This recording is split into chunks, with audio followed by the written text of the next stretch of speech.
Hello everyone, welcome to the channel.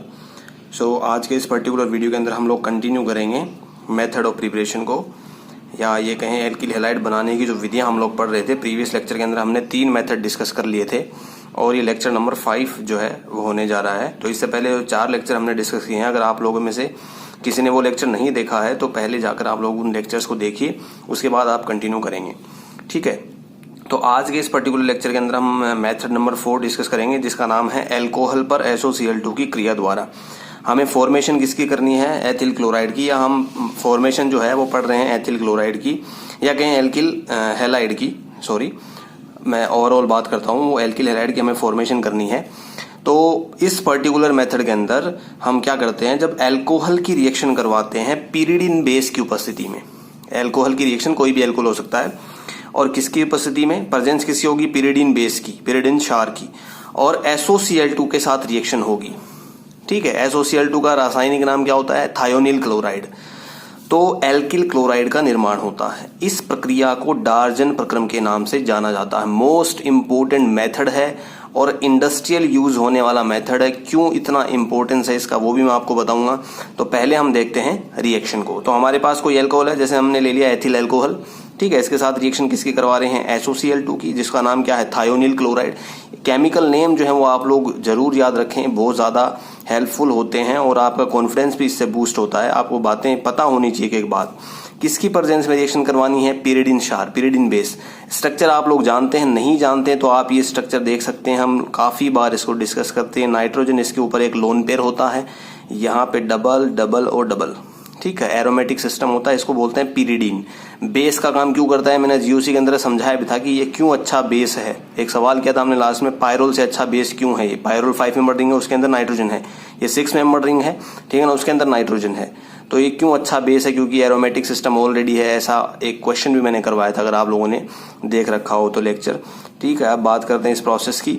तो होता क्या है, यहां से SO और एक ऑक्सीजन यहाँ एल्कोहल से SO2 गैस बाहर निकलती है, ठीक है। जैसे मैंने यहाँ पे लिखा हुआ है -SO2, और यहां से एक Cl एक हाइड्रोजन लेकर किसके रूप में बाहर हो जाता है, HCl के रूप में।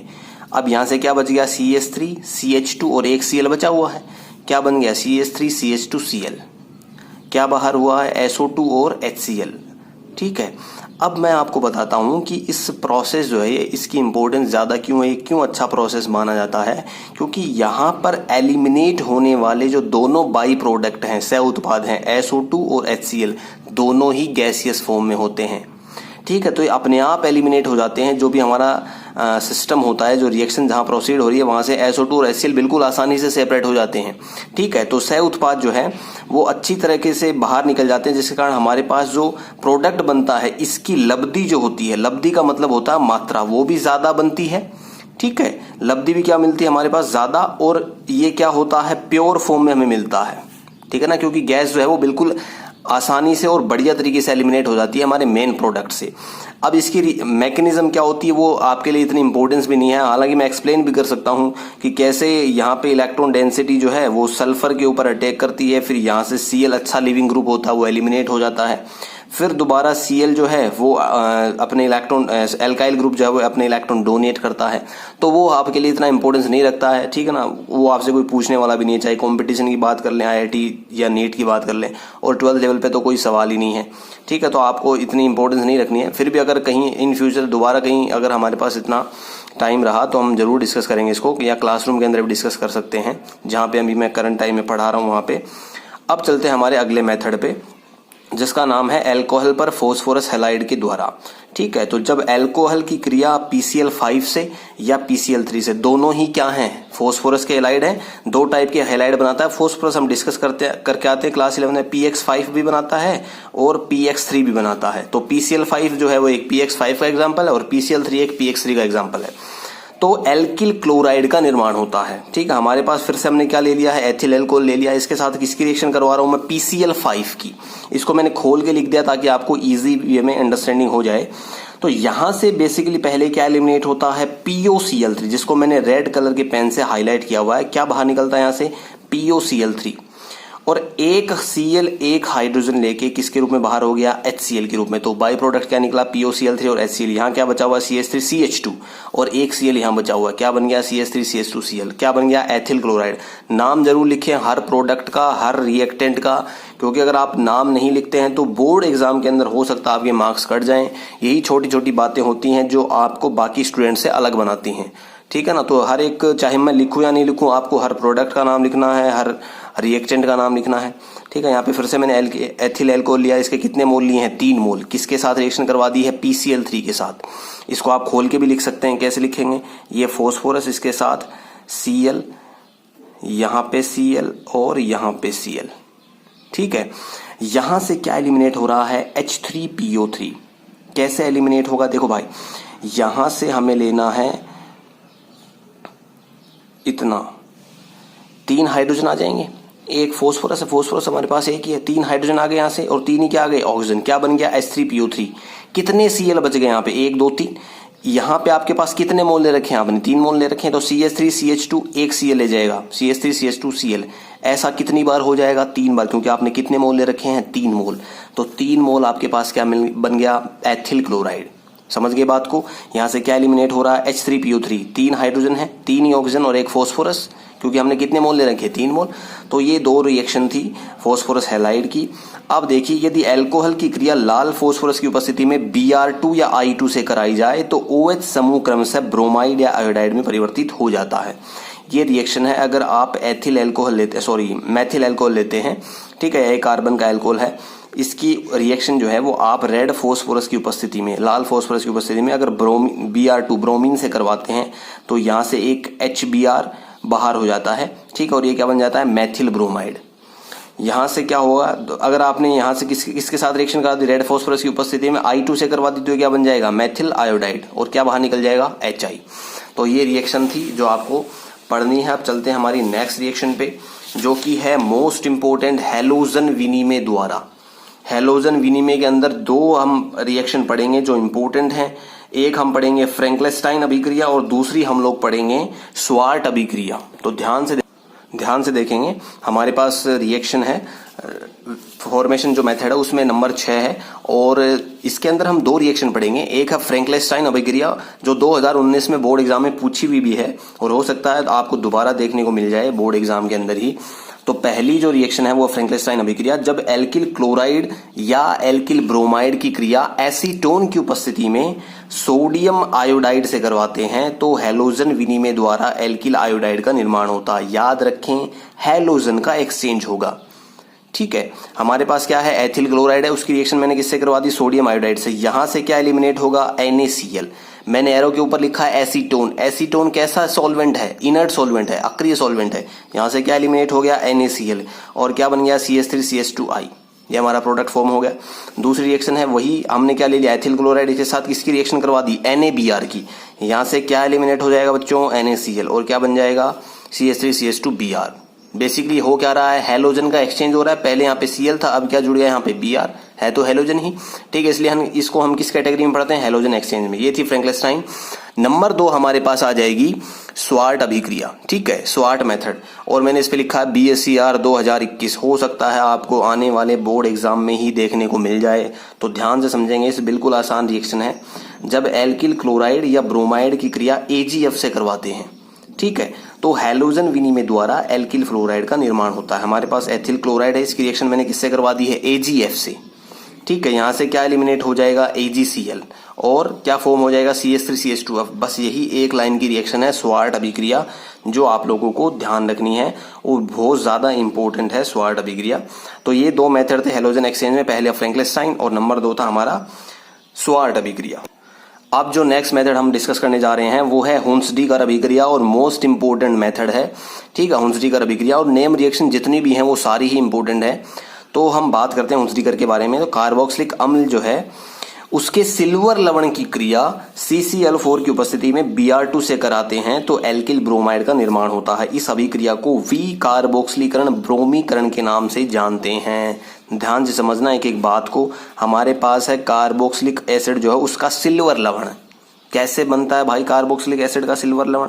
हमारे पास यही होता है carboxylic acid CH3 C double bond OH। ध्यान से समझेंगे, इतना एक एक बात को कोई एक्सप्लेन नहीं करता भाई, सीधे अभिकारक का नाम बताते हैं। ठीक है, दूसरा हमारे पास है, यहां से हमने ले लिया है AgCl। ठीक है, ये हमारे पास है सिल्वर क्लोराइड। यहां से क्या एलिमिनेट हो जाता है HCl। ठीक है, और ये क्या बन जाता है CH3 C double bond OAG। समझ गए बात को कैसे आया? तो ये क्या है हमारे पास कार्बोक्सिलिक एसिड का सिल्वर लवण। ऑलराइट, इसकी रिएक्शन किससे करवाते हैं? Br2 से। प्रेजेंस किसकी है? CCl4 की। ये अक्रिय सॉल्वेंट है। ठीक है, इनर्ट सॉल्वेंट है CCl4।